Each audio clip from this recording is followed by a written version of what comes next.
আসসালামু আলাইকুম বন্ধুরা।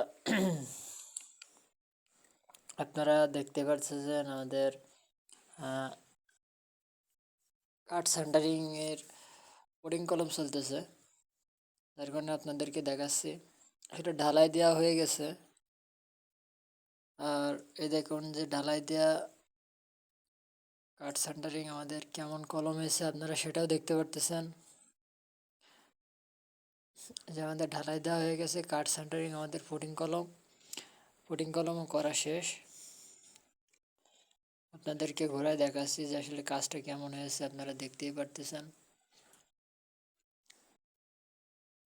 এই দেখুন কলম এখনো আমাদের গর্ত খোঁজা হচ্ছে, এখনো 2টা গর্ত খুঁজতে বাকি আছে, এখনো গর্ত খোঁজা শেষ হয়নি। আপনারা দেখতেই পারতেছেন আমাদের কাজ এখনো চলমান আছে।